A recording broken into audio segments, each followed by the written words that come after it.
Varikozni turli dorilar, mazlar yoki xalq tabobati bilan davolamoqchi bo'lganlar diqqat qiling. Bu mutlaq noto'g'ri. Kasallangan tomirni tibbiy aralashuvsiz davolab bo'lmaydi. Chunki varikoz bu faqatgina kengaygan tomir emas.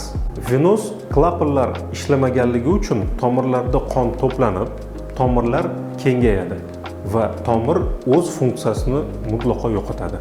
Afsuski, hech qanday maz yoki dori-darmonlar bu jarayonni to'xtata olmaydi. Ular faqatgina simptomlarni yengillashtiradi, lekin asosiy muammoni, shikastlangan venalarni tiklamaydi.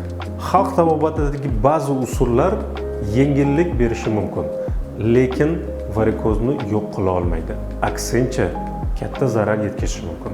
Varikozdan qutulishning yagona yo'li bu zamonaviy davolash usullari, ya'ni lazer reabilitatsiya va skleroterapiyadir. Bu usullar maksimal samaraga ega va uzoq tiklanish davrini talab qilmaydi. Yarim soat ichida muammodan xalos bo'lasiz. Esda tuting, varikoz vaqt o'tishi bilan rivojlanib boradigan kasallik.